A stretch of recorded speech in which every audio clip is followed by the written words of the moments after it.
Alors bonjour à toutes et à tous. Merci d'être avec nous aujourd'hui. Merci d'être toujours aussi nombreux à nous suivre.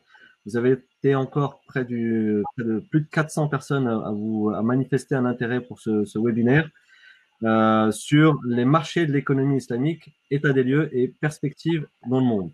Alors, on va parler d'économie islamique, mais sous un angle purement business, sous un angle purement de marché. On va pas faire un cours magistral sur qu'est-ce que l'économie islamique, parce que c'est vrai que nous, IFAS, on va se présenter ou se représenter dans quelques instants. On fait beaucoup de cours de formation sur la finance islamique.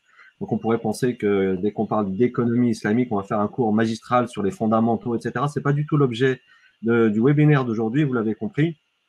Comme l'indique notre affiche, c'est où en est le marché de ce qu'on appelle les marchés de l'économie islamique, entre parenthèses l'économie halal ou éthique, où en est donc ce marché à l'échelle mondiale. On va parler de plusieurs choses, du secteur financier bien sûr, mais pas seulement. On va parler de tourisme, on va parler de médias, on va parler d'agroalimentaire, bref, on va dresser un état des lieux sur tout cela pendant à peu près une heure et demie. Et donc, je suis aujourd'hui entouré je vais présenter d'abord honneur aux femmes de Zineb Ben Saïd, qui est senior consultante au sein de ISFIN. On va se présenter tous dans quelques instants. J'ai le plaisir aussi d'être avec Ibn al-Arabi, qui est Head of Product de Salam Gateway, qui fait partie du groupe Dinar Standard, qui est très actif sur l'analyse et l'étude des marchés de l'économie islamique. Je suis avec mon ami Zouhier Amri, qui est aussi avec moi à Paris, qui lui représente aujourd'hui, il est l'un des fondateurs de Umma.com, l'un des rares médias francophones qui s'intéressent à ce qu'on va appeler aujourd'hui l'agent économique musulman. Alors, avant d'aller un petit peu plus et de rentrer dans le vif du sujet, on ne pouvait pas passer à côté de cette triste actualité. Le monde musulman vient de perdre un homme d'une grande valeur, le Cheikh Salah Kamel, qui est décédé hier à l'âge de 79 ans. Donc, on va prier, on vous invite tous à faire quelques prières pour lui, à ne pas l'oublier dans vos prières en cette période particulière de fin du mois de Ramadan. On prie Dieu qu'il lui accorde son infinie miséricorde. Salah Kamel est surnommé comme étant le père de la finance islamique, le fondateur du groupe Banque Al-Baraka, qui est installé dans près d'une quinzaine de pays à travers le monde, notamment vous qui nous suivez dans les pays francophones. Le groupe Banque Al-Baraka est installé en Algérie depuis 30 ans à peu près. Ils sont en Tunisie également depuis très longtemps. Et plus récemment, ils sont aussi installés au Maroc et on sait qu'ils avaient aussi des projets sur l'Europe occidentale. Donc, au nom de tous les partenaires aujourd'hui, on présente bien sûr nos sincères condoléances à toute sa famille, à son entourage, à tout le staff de Banque Al-Baraka et on prie Allah subhanahu wa ta'ala qui lui accorde donc sa miséricorde dans cette période particulière donc de Ramadan. Voilà. Alors, on a un programme très chargé, très chargé. On est ensemble pendant une heure. On va bien sûr se représenter et présenter nos différentes institutions pour ceux qui ne nous connaissent pas. Et puis, on va d'abord, dans un premier temps, définir ce qu'on entend par l'économie islamique. C'est important déjà de planter le décor avant de rentrer dans un état des lieux des marchés mondiaux. Alors, on a un acteur avec nous, un partenaire Dinar Standard et Salam Gateway qui font un travail énorme et très intéressant sur l'économie islamique, mais qui est très peu connu dans les pays francophones. C'est vrai que nous qui sommes installés dans différentes régions du monde, on voit dans les pays du Golfe et dans les pays d'Asie un certain nombre de choses. Et quand on revient en France ou de ce côté-là du monde, dans les pays francophones, bah, l'économie islamique, finalement, c'est un sujet dont on ne parle pas vraiment, ou en tout cas dont on ne parle pas vraiment en termes d'opportunités, en termes de marché, en termes d'activité de business. Donc, on va décrypter ensemble là, tout ça avec mes invités aujourd'hui. On va regarder donc quels sont les secteurs financiers et non financiers, quels sont les facteurs de croissance de ces marchés de l'économie islamique, quels sont les enjeux, les défis et les opportunités. Et puis, on va s'intéresser aussi à pourquoi est-ce que certains pays font des choses extraordinaires et pourquoi d'autres pays n'y arrivent pas. On va essayer de débattre un peu de tout cela. Alors, on vous invite à nous écouter avec attention. Vous pouvez, et nous vous invitons à le faire, apporter votre contribution dans le chat. N'hésitez pas à poser des questions par rapport à un sujet qu'on est en train de traiter. Alors, évitez de discuter entre vous parce que ça ne nous permet pas de suivre ce que vous dites dans le chat si c'est un peu déphasé par rapport à ce qu'on dit. Essayez de rester connecté avec nous d'être en lien avec nous à travers le chat. Sinon, gardez vos questions plutôt pour la fin. Donc voilà, on va essayer de ne pas dépasser 1h30 maximum ensemble, surtout qu'on a un de nos invités qui a une contrainte parce qu'il est à Dubaï, et comme vous le savez, ou pour ceux qui suivent l'actualité, certains pays ont commencé un déconfinement et d'autres sont en train de se reconfiner à cause de la crise du Covid-19. Donc, lié à cette contrainte-là, notamment notre invité de Dubaï, il devra rentrer chez lui, sinon il risque des amendes ou bref des sanctions qui pourraient être assez gênantes. Donc voilà, sans plus tarder, on va se présenter rapidement. Alors, vous nous connaissez, je me représente, je suis Booker HDIR. Bon, on a organisé énormément de webinaires ces dernières semaines, donc vous en avez peut-être marre de m'écouter, de me représenter, mais je suis obligé de le faire pour ceux qui nous suivent pour la première fois. Je travaille aujourd'hui, en tout cas, dans le contexte du webinaire, je représente le cabinet IFAS, qui est une société spécialisée en finance islamique. On existe depuis presque 13 ans maintenant. On est installé dans plusieurs pays, au Royaume-Uni, en France, au Maroc, à Bahreïn, donc dans les pays du Golfe, et également au Pakistan. Qu'est-ce qu'on fait? En gros, pour faire simple, on est une société de conseil spécialisée en finance islamique. On accompagne les institutions financières de A à Z sur tout ce qui touche à la finance islamique. Pas seulement les institutions financières, mais également les autorités. On travaille énormément avec les banques centrales et les ministères depuis au moins 5 ans, justement parce que la finance islamique, on reviendra dessus tout à l'heure, elle se développe dans plusieurs pays, et notamment dans les pays francophones. Et j'ai, en ce qui me concerne, la charge donc de piloter tous les projets du groupe dans les pays francophones. Voilà, donc très simplement, on fait également de la formation. Je vais m'arrêter là sur la présentation en ce qui me concerne. Je vous invite à aller sur notre site internet ifas.com ou formation.ifas.com. Voilà, alors je vais tout de suite passer la parole à mon premier intervenant, Ibn al-Arabi de Salam Gateway, qui lui aussi je t'invite à présenter le groupe parce que ce que vous faites est un travail relativement profond et très peu connu donc des pays francophones. Donc je t'invite à présenter ce que vous faites et l'historique aussi de ces rapports. Et puis après, on va rentrer justement dans la définition de l'économie islamique. Je donnerai ensuite la parole à Zoher qui parlera rapidement de Ummah et à Zineb Ben Saïd qui est avec nous. Honneur aux dames, c'est assez rare qu'on ait une dame avec nous dans ce sujet-là. Elle se présentera également et elle parlera un petit peu de ce qu'ils font au sein de ISFIN. Ibn al-Arabi, à toi la parole pour la présentation. Merci beaucoup, Booker, pour l'invitation et pour cette initiative magnifique. Effectivement, on a besoin ici de vulgariser un petit peu la connaissance sur le domaine des marchés de l'économie islamique.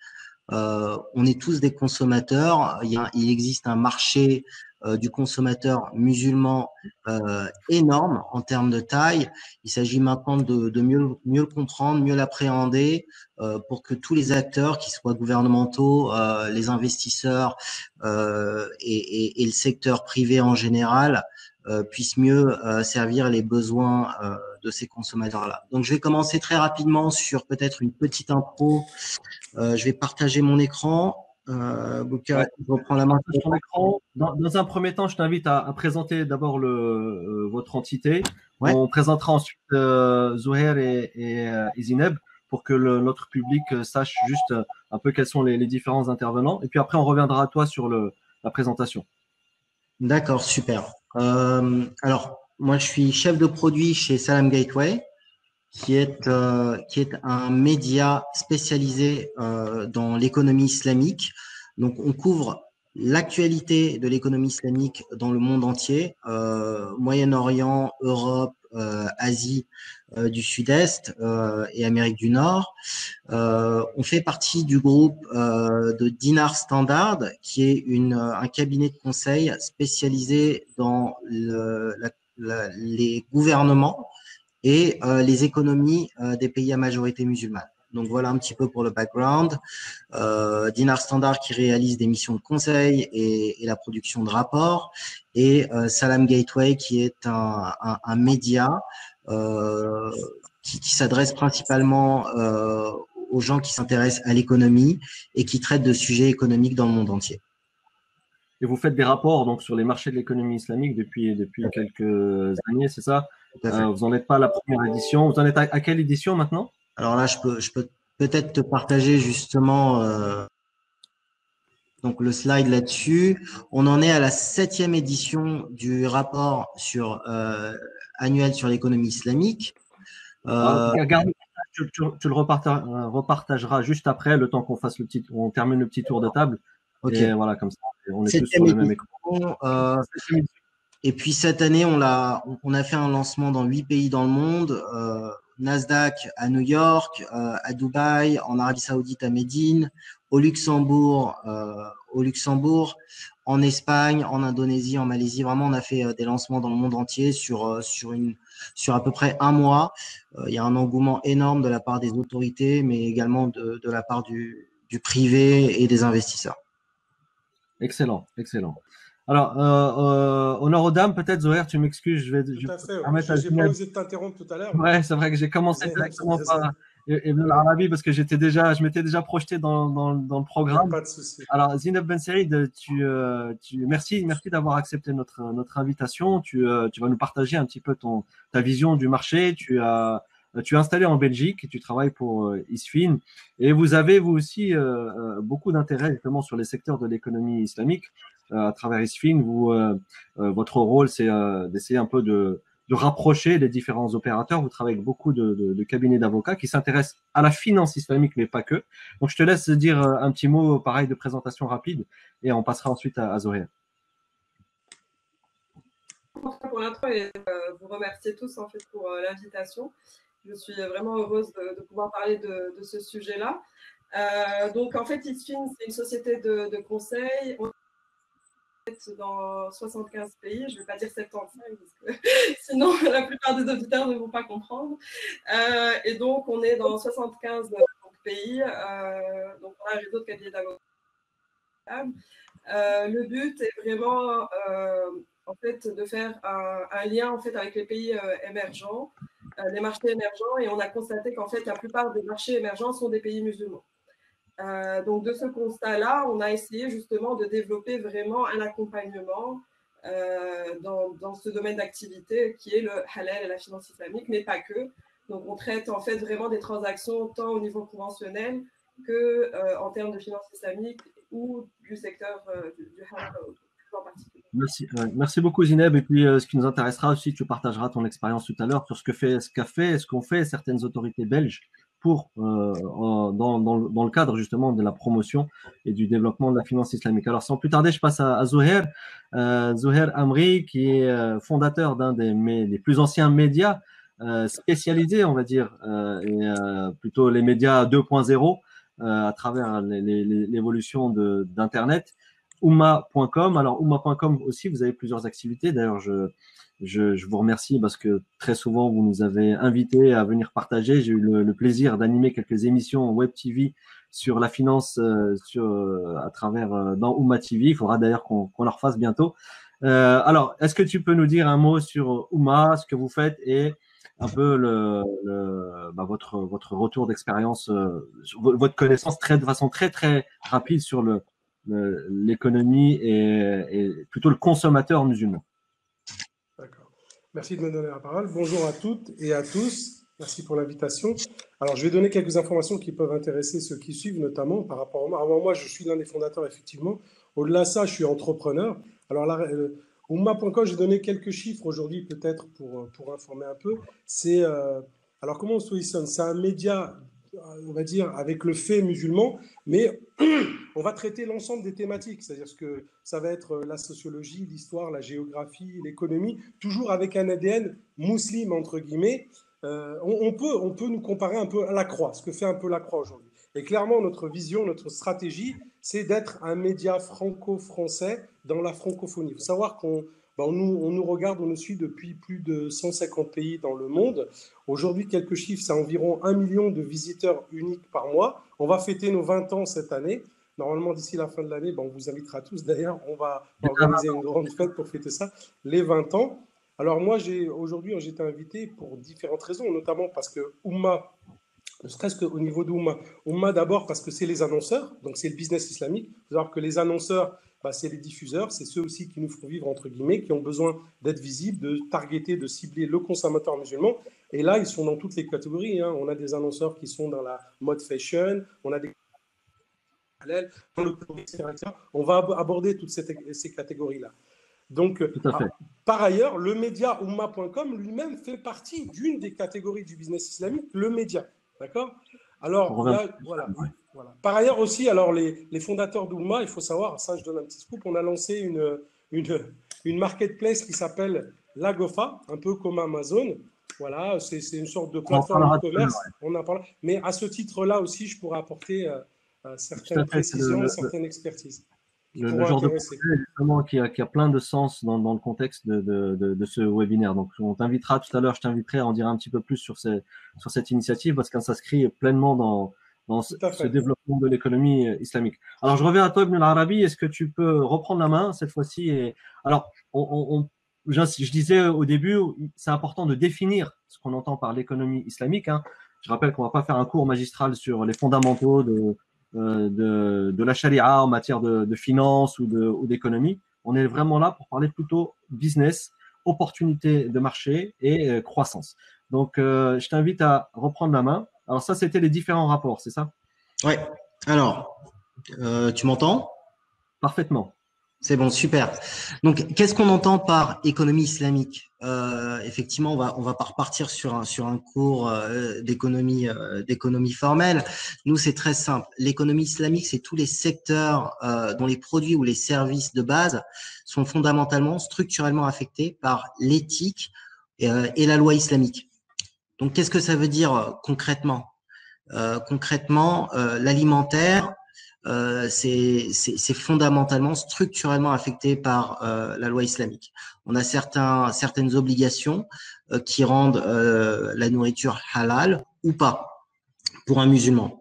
Donc à ce moment-là, effectivement, on prend le secteur dans son ensemble comme étant impacté par l'éthique musulmane. Si on parle d'un autre secteur comme la finance, et ça tu me l'as bien rappelé, Booker, la dernière fois qu'on s'est vu au Luxembourg, la finance est fondamentalement impactée par l'éthique musulmane. La plus longue. Peut-être que tu peux nous rappeler, Booker, d'ailleurs, à ce propos, la plus longue ayat, il me semble, du Coran.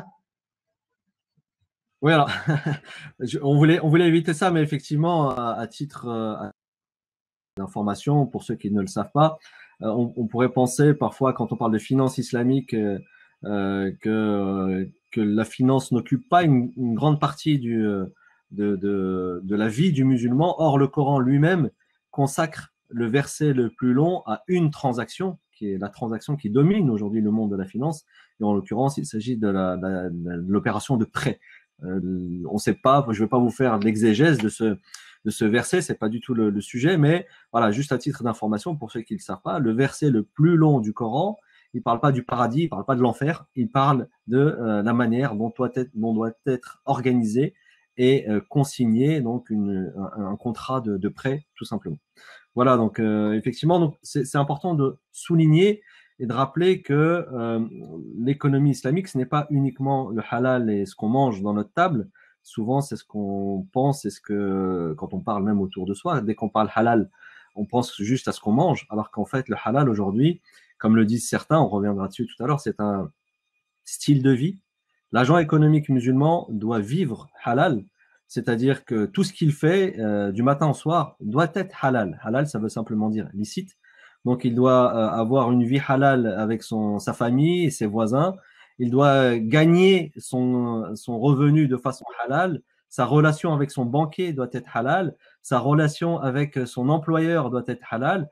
Sa relation, sa vie de consommateur doit être halal. Donc, qu'il parte en vacances ou qu'il se maquille ou qu'elle se maquille. Bref, il doit porter une attention assez particulière à tout ce qu'il fait, de sorte à être toujours en éthique et en harmonie plutôt avec son éthique de vie.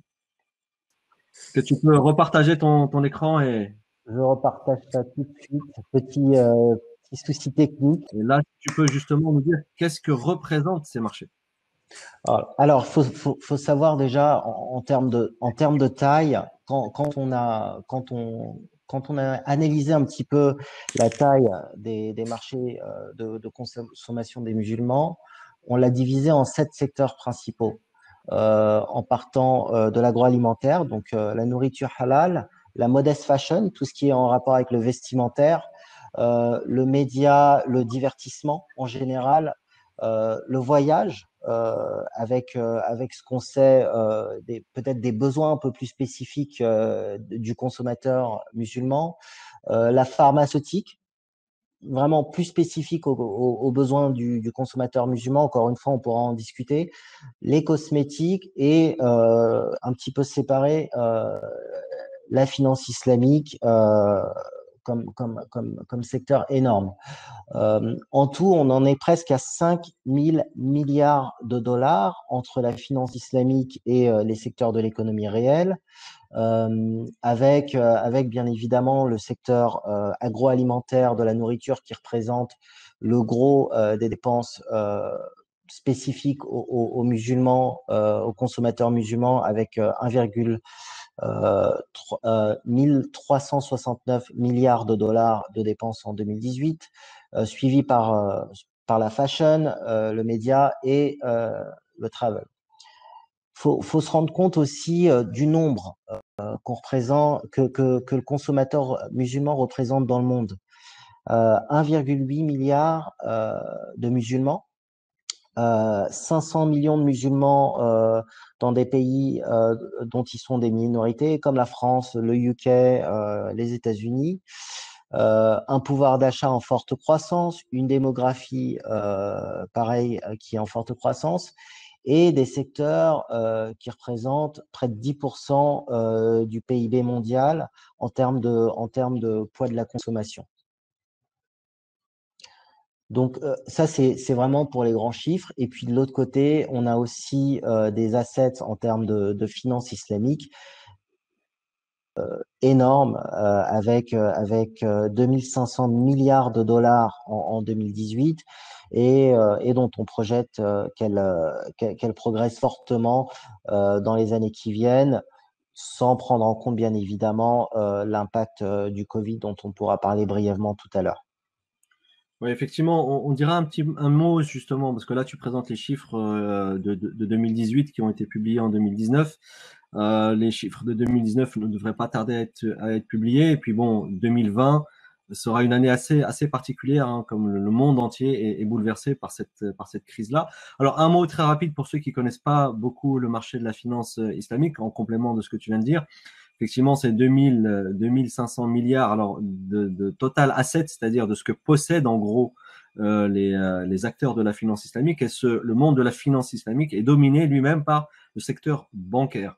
Sachant en fait que dans la finance islamique, vous avez le secteur bancaire, le secteur de l'assurance, ce qu'on appelle le takaful, vous avez le secteur de marché de capitaux, donc c'est les marchés boursiers, les fonds d'investissement et tout ce qui est valeurs mobilières, notamment tels que les produits de type soukouk. Et puis vous avez aussi dans le monde de la finance islamique ce qu'on appelle le social finance, c'est tout ce qui relève donc des fonds et de l'investissement ou des actions qui ont une orientation purement sociale à travers donc la collecte de la zakat et les investissements dans ce qu'on appelle le waqf. Voilà un petit peu un panorama donc des différents secteurs de la finance islamique. Alors, ces secteurs de la finance islamique, parce que ce qui nous intéresse aussi, c'est cette vision et cette fenêtre francophone, française d'abord et dans les pays francophones. Effectivement, dans ces pays-là, on est très, très, très en retard. Bien que ça bouge depuis 5 ans, 6 ans, 7 ans, 8 ans, mais on reste dans une évolution qui est très, très, très, à un rythme très lent et dans des volumes aussi qui sont relativement, pour l'instant, modestes. D'ailleurs, c'est intéressant quand on regarde souvent les chiffres et les rapports. Ben, on voit les chiffres dans les pays du Golfe, on voit les chiffres en Indonésie, on voit les chiffres dans la Malaisie, etc. Et puis, on a souvent un petit sigle en anglais, c'est ROW. Ça veut dire rest of the world, et reste du monde.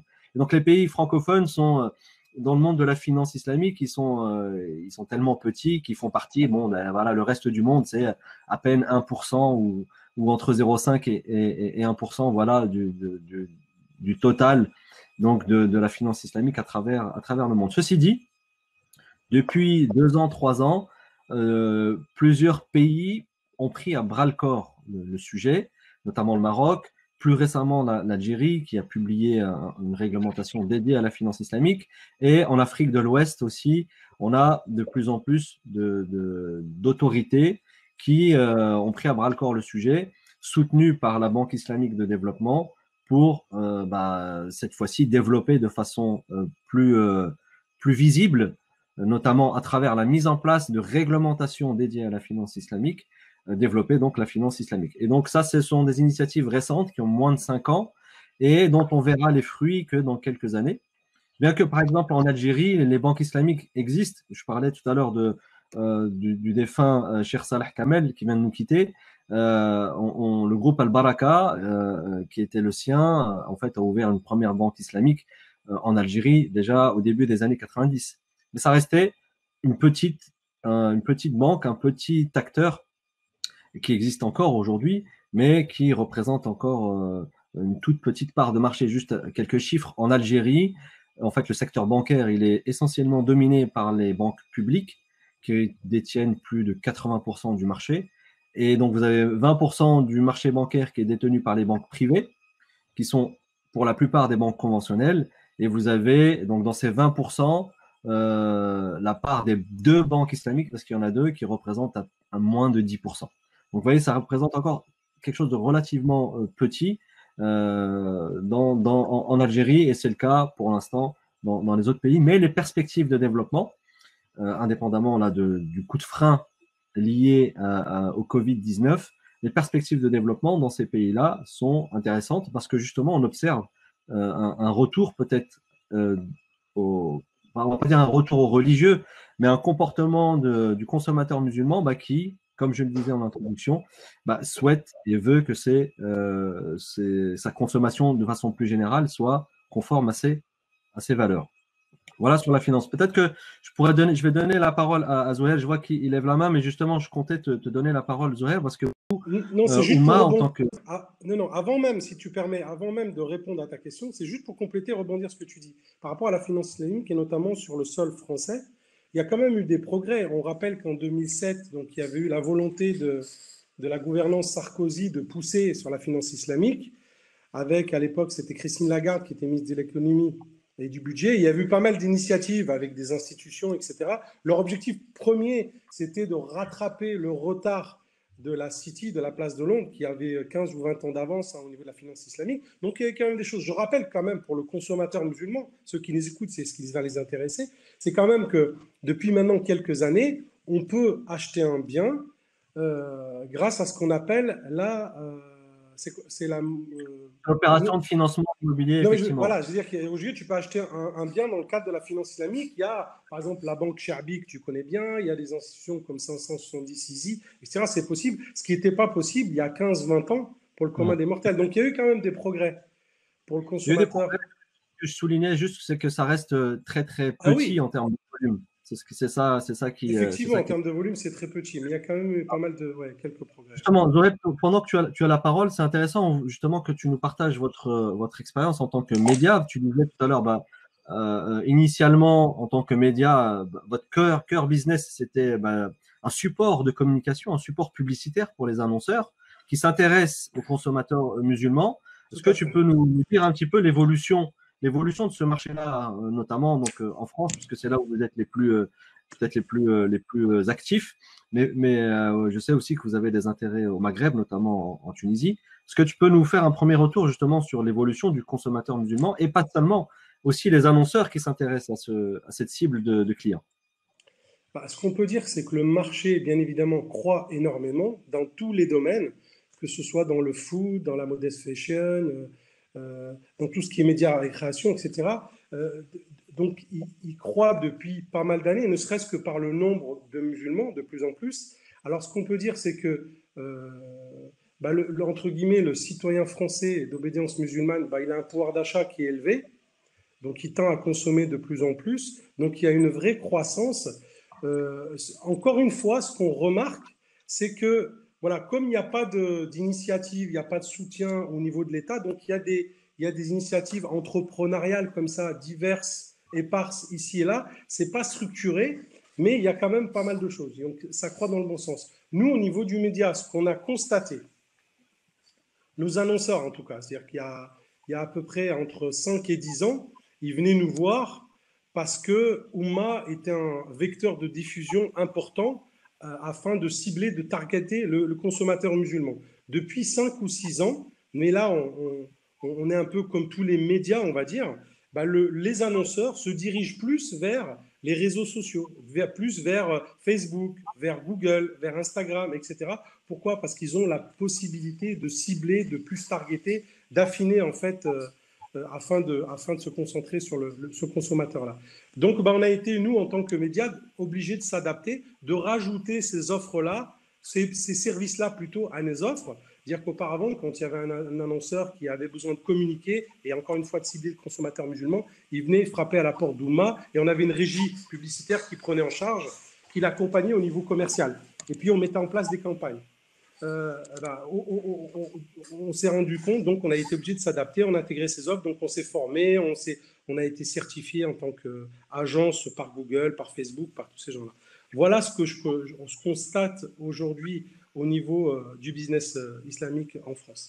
Ouais, en fait, tu dis juste que les annonceurs sont toujours là et s'intéressent toujours à ce marché-là. C'est plutôt leur support de communication et pour atteindre cette clientèle qui ont changé et vous-même, vous avez dû vous adapter pour cela. Et effectivement, aujourd'hui, tout le monde se tourne vers les GAFA, ou en tout cas vers les nouveaux supports de communication pour targeter cette cible. Tout à fait. Par contre, pour parler des annonceurs, bah, il y a des annonceurs. Aujourd'hui, il faut savoir que, par exemple, dans l'agroalimentaire halal, on a aujourd'hui des abattoirs, on a des grandes marques, on a des sociétés qui pèsent plus de 100 millions d'euros de chiffre d'affaires, qui ont des centaines de salariés, etc., et qui sont dirigés par des musulmans, et surtout qui targetent le consommateur musulman, notamment dans le halal food.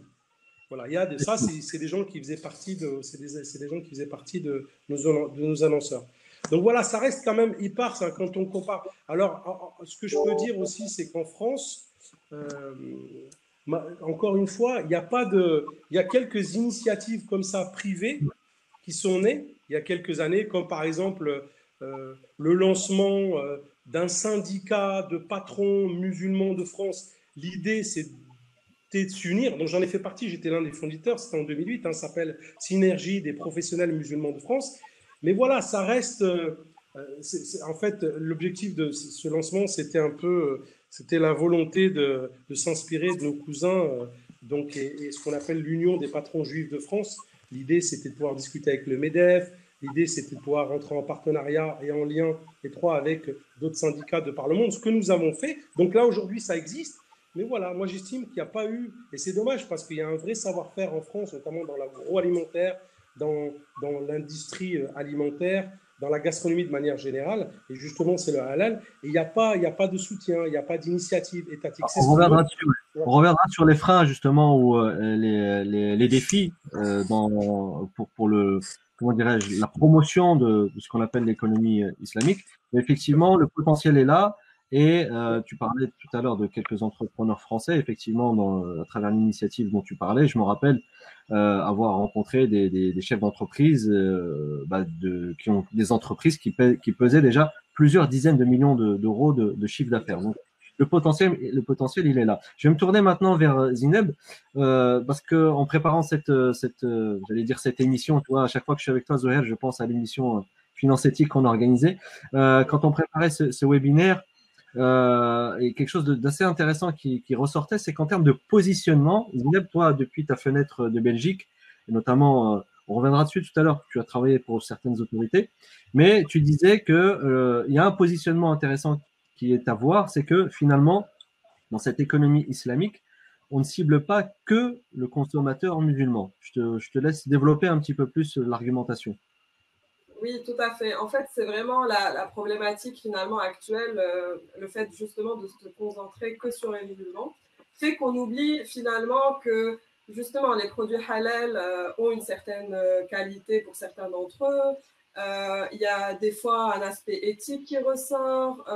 Voilà, même on va dire le consommateur musulman veut de meilleurs produits, de meilleure qualité. On va dire des produits avec une qualité supérieure que ce qu'il peut trouver sur le marché. Et donc, au final, personnellement, le fait de targeter justement que les consommateurs musulmans, finalement, c'est de réduire toute l'industrie, parce que finalement, les besoins peuvent être les mêmes chez un consommateur musulman que chez un autre consommateur.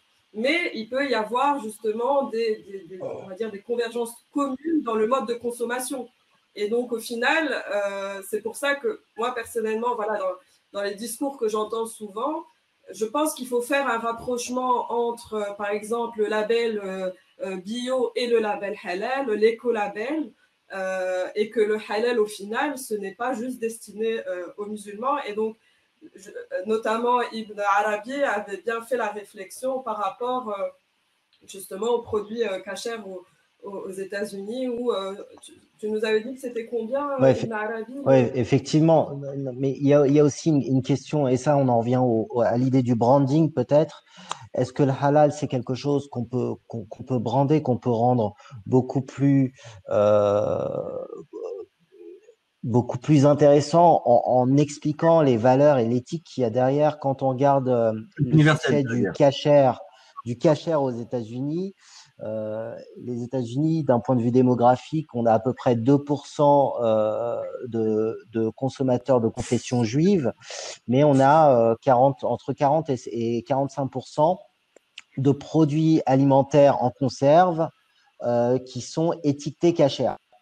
Donc, entre les 2% de la population et les 45% de produits qui sont cachers, ce gap-là, au final, c'est le succès de la marque Kasher à apporter, à indiquer quelque part un message de qualité qui est lié justement à la pratique du kasher, la propreté, la supply chain, la façon dont les animaux sont traités, etc.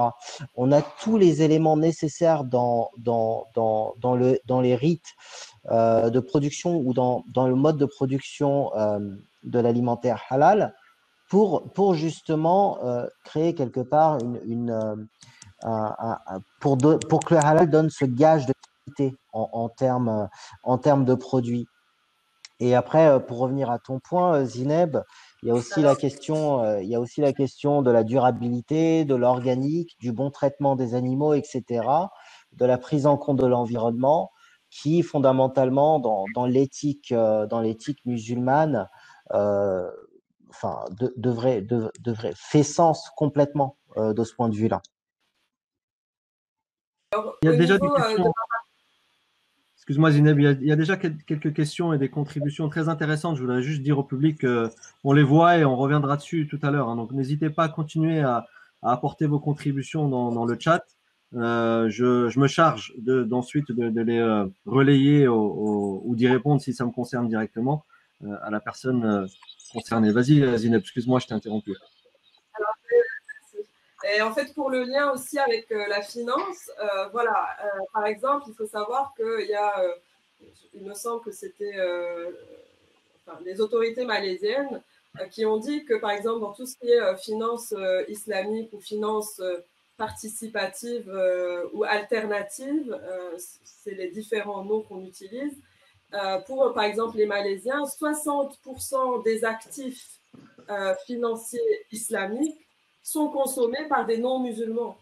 Donc ça amène à la réflexion qu'au final, voilà, il y a une convergence vers des valeurs communes que peut justement apprécier certains consommateurs. Et donc, en fait, finalement, on va aussi dans la notion de consommateur, ce qu'on appelle le consommateur musulman, qui est une notion très vaste. Et pour moi, il y a différents types. Et pour moi, en fait, c'est le réduire finalement en l'appelant consommateur musulman.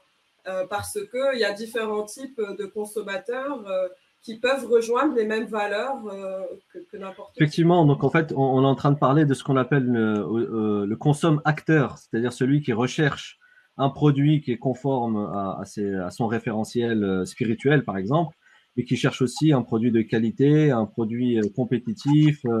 Et ce que vous disiez aussi, en résumé, c'est tout le défi qui consiste, quand on parle de produits halal ou d'activités halal, finalement, par définition, elle n'est pas réservée aux musulmans. Tout le monde peut en bénéficier.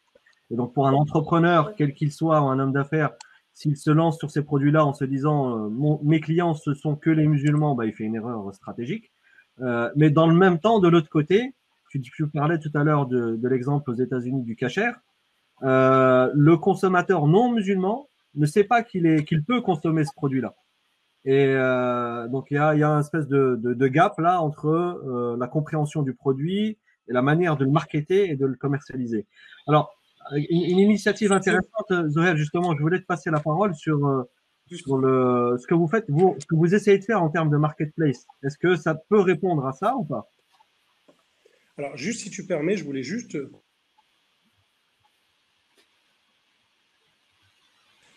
vers plus de qualité. Malheureusement, ce n'est pas le cas. Moi, j'apporte, encore une fois, je vais parler du foot de la perdu.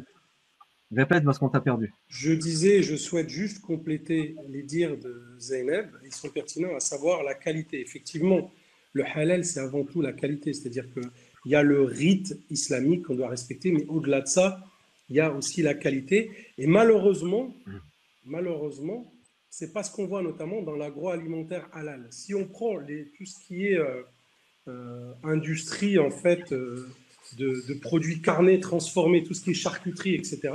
Aujourd'hui, il y a une vraie problématique. Nous, sur Oumma, on avait fait énormément. Moi, j'avais été sensibilisé, donc j'ai appuyé, j'ai beaucoup soutenu ça, en invitant un certain nombre d'interlocuteurs, notamment l'émission La Lucarne de l'entrepreneur sur Oumma TV et autres, pour parler de ces dérives, et notamment de ce qu'on appelle la VSM, la viande séparée mécaniquement, qui, par exemple, se trouve dans la charcuterie. Il faut savoir que dans les autres communautés, la communauté juive, par exemple, qui ont leur rite, le rite kasher, etc., ça a été complètement supprimé. C'est-à-dire que n'est pas kasher ce qui n'est pas de qualité. En l'occurrence, il n'y a pas de viande séparée mécaniquement. Je rappelle que la viande séparée mécaniquement, c'est les carcasses de poulet, etc., qu'on macère, qu'on mélange. Et après, ça sort des petits jambonneaux là, qu'on vend à 1,50 € dans les commerces. Là, tu parles vraiment d'un des produits, effectivement. Oui, mais non, mais l'important message sur la qualité. Voilà, j'insiste, je parle de ce produit parce qu'on parlait de qualité, mais malheureusement, ce n'est pas la tendance aujourd'hui.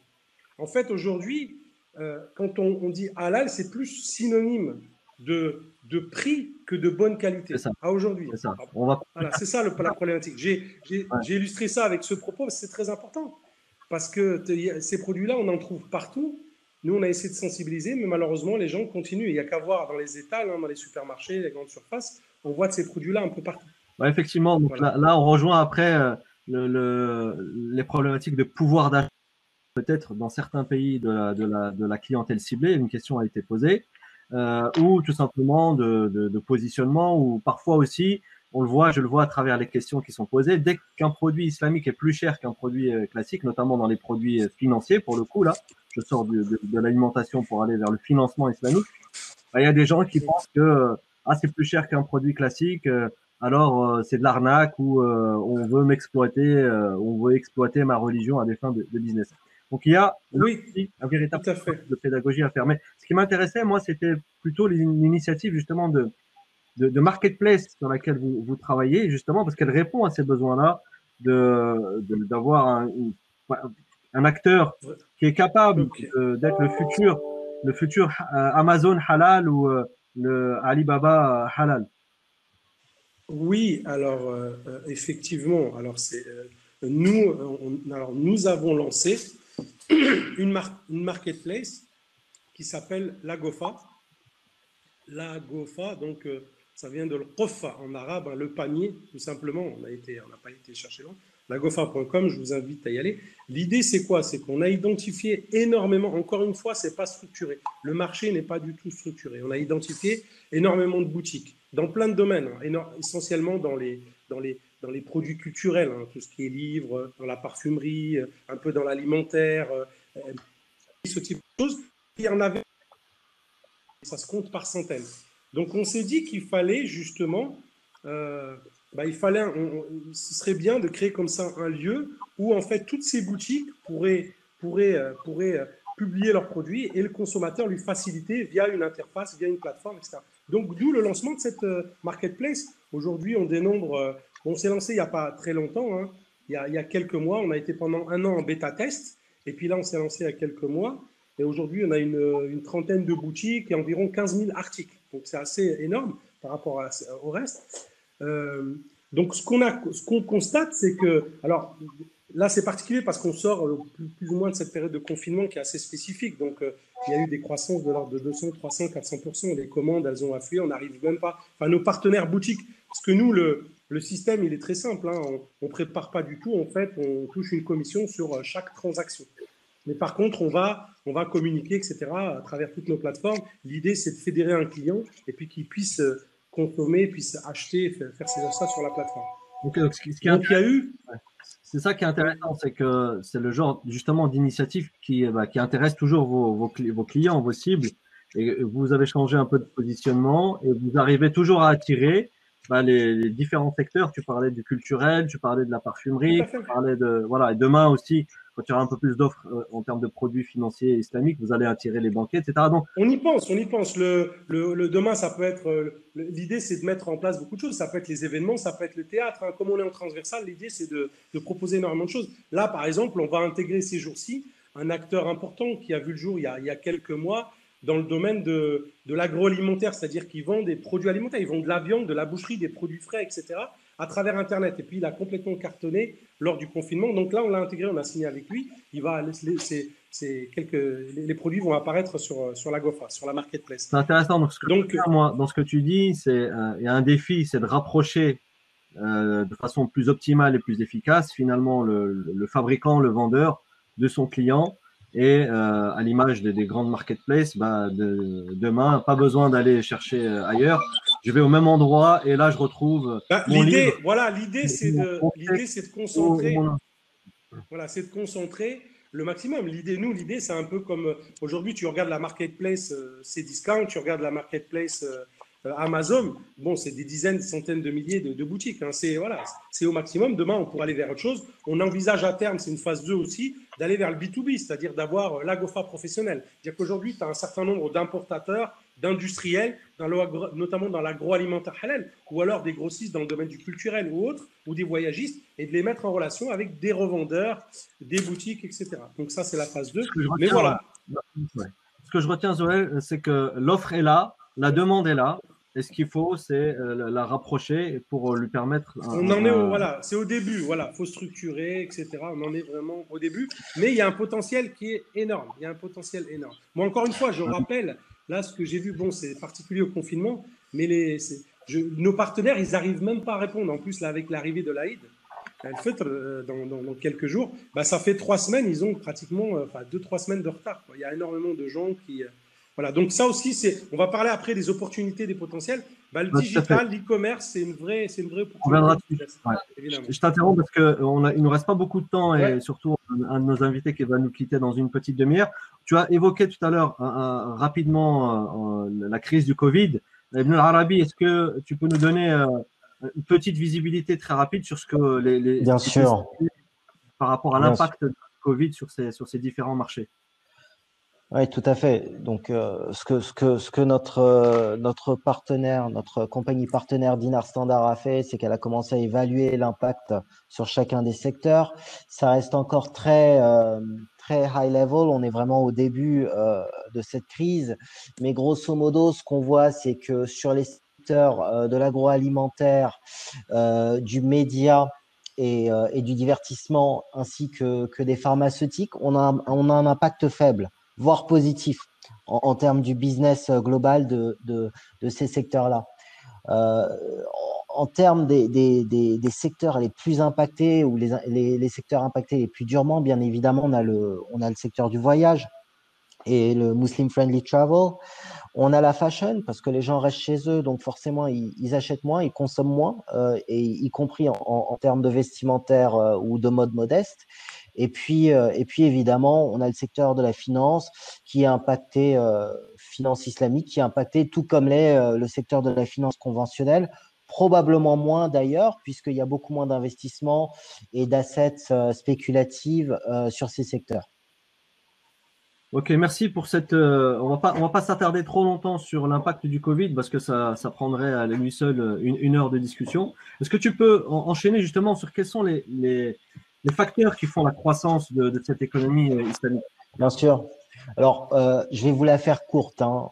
Grosso modo, population musulmane en forte croissance, 1,8 milliard en 2018, projeté à 2,2 milliards en 2030, donc juste le nombre tout simplement de musulmans. Les pays à majorité musulmane, donc les pays de l'OCI, ont une croissance du PIB supérieure à la croissance mondiale moyenne.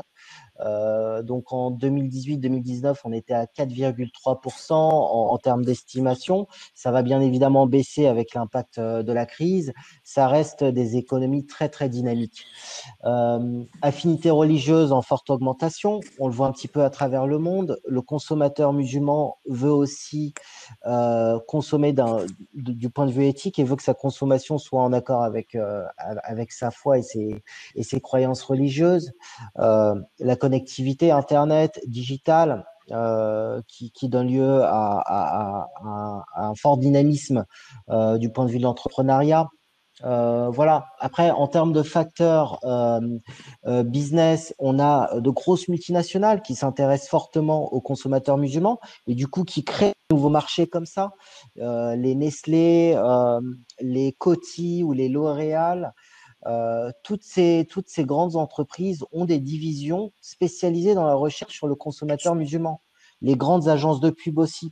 Et donc, on ne le voit pas encore beaucoup en France ou dans les marchés francophones, mais les multinationales anglo-saxonnes l'ont très vite compris, l'ont très bien compris et ont créé des divisions de recherche sur le consommateur musulman pour avoir une offre de produits qui leur permettent de continuer à pénétrer ces marchés qui sont très stratégiques. Et puis après, du point de vue des gouvernements, on a le développement, déjà la prise de conscience de l'importance de ces marchés, la mise en place de standards plus sérieux en termes de halal, de consommation halal, en termes de normes de comptabilité financière, etc.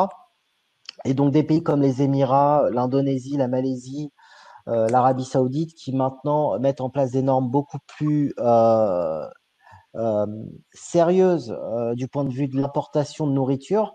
Et pour les pays qui sont exportateurs, notamment la France et d'autres, on le verra dans un des slides que j'ai plus tard, les pays qui exportent le plus de nourriture vers les pays musulmans sont des pays non musulmans. On compte le Brésil, on compte l'Australie, on compte voilà, les Pays-Bas. Et ces pays-là vont devoir se mettre aux normes, justement. Si vous voulez exporter vers des pays à majorité musulmane, va falloir mettre en place des normes beaucoup plus sérieuses pour pouvoir mieux comprendre et mieux adhérer à ces principes. Et puis enfin, les investisseurs, on a dans le Golfe des fonds souverains qui détiennent des milliers de milliards de dollars en argent, en assets. On a des investisseurs de pays non musulmans qui commencent à comprendre l'intérêt d'investir vers des produits ou des services qui servent à la population musulmane. Et on a encore une fois, pour moi, on n'en est qu'au début en termes même du point de vue de l'entrepreneuriat, en termes de mieux servir le besoin du consommateur musulman dans le monde.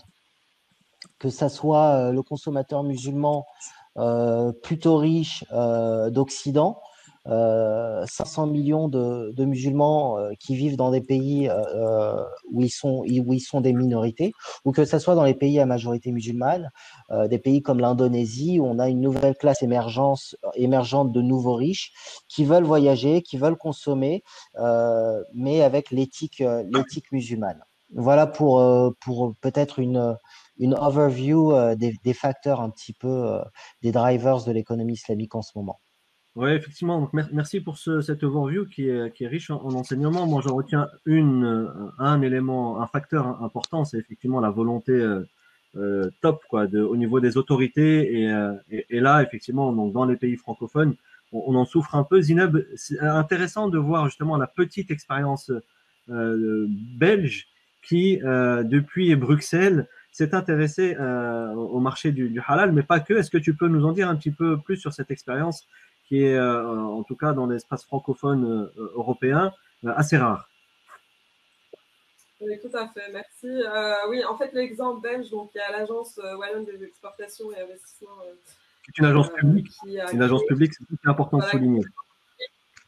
Mais bon, c'est un gouvernement fédéral. Donc, voilà, mais donc il y a une agence publique et qui a développé justement un département, donc l'économie musulmane, et qui a développé justement tout ce qui est en fait des sociétés belges à l'exportation qui souhaitent proposer justement des produits halal à l'exportation. Et donc ça, c'est vraiment une initiative qui a été faite, mais bien sûr, c'est toute une task force qui a été créée autour de ça pour connaître justement le marché belge, quelles étaient les possibilités à l'exportation. Il faut savoir que donc, on va dire la WEX, c'est l'équivalent un peu de... Enfin, maintenant, ils ont rebrandé qui est Wallonia Export. Et donc, ils sont... c'est l'équivalent du Bufrance en France ou d'autres organismes de promotion à l'exportation dans d'autres pays. Et donc, il y a la Belgique ou par exemple le Maroc qui a créé un certificat halal pour l'exportation. Et encore une fois, en fait, il y a un problème aussi, avant que je rentre plus dans le détail, mais il y a un problème aussi de qu'est-ce qu'on considère halal, c'est-à-dire que chez les consommateurs, il y a une notion finalement floue. Par exemple, au Maghreb, tout ce qu'on considère halal, c'est vraiment l'abattage rituel, alors que, par exemple, si on va en Malaisie ou en Indonésie, le halal, c'est vraiment ce qui est octroyé par Dieu, enfin, qu'est-ce qui nous est proposé par Dieu, c'est-à-dire la nature, par exemple, un fruit est halal. Donc, en fait, dans la définition même de ce qu'on considère halal est différente selon les pays, au final. Et du coup, c'est pour ça qu'il y a certains secteurs d'activité, on va dire, comme par exemple tout ce qui est pharmaceutique, comme tout ce qui est cosmétique, qui commence à émerger, on va dire, sur le marché européen, mais ça reste très minoritaire par rapport à des gros marchés comme l'Indonésie ou la Malaisie ou encore le Golfe. Donc, c'est vrai qu'il y a cette réflexion à avoir. Donc, le Maroc a créé donc, un certificat halal à l'export, mais bien après, parce que voilà, il y avait la notion de tout ce qui est halal, par exemple, au Maroc, mais finalement, à l'exportation, voilà, quand on exporte un produit, quelles sont les barrières au niveau de la douane, voilà, les équivalences de certification. Alors après, ce qui est le plus intéressant aussi de considérer, c'est le point de vue du consommateur sur cette certification-là. Donc, par exemple, en Indonésie, on était parti à un salon professionnel, on avait une certification halal européenne, dont je ne citerai pas le nom, mais en fait, le consommateur indonésien qui venait au stand me disait si c'était certifié halal. Je lui dis oui, c'est certifié halal parce que... Mais comme ce n'était pas la certification locale indonésienne, il y avait un problème de confiance.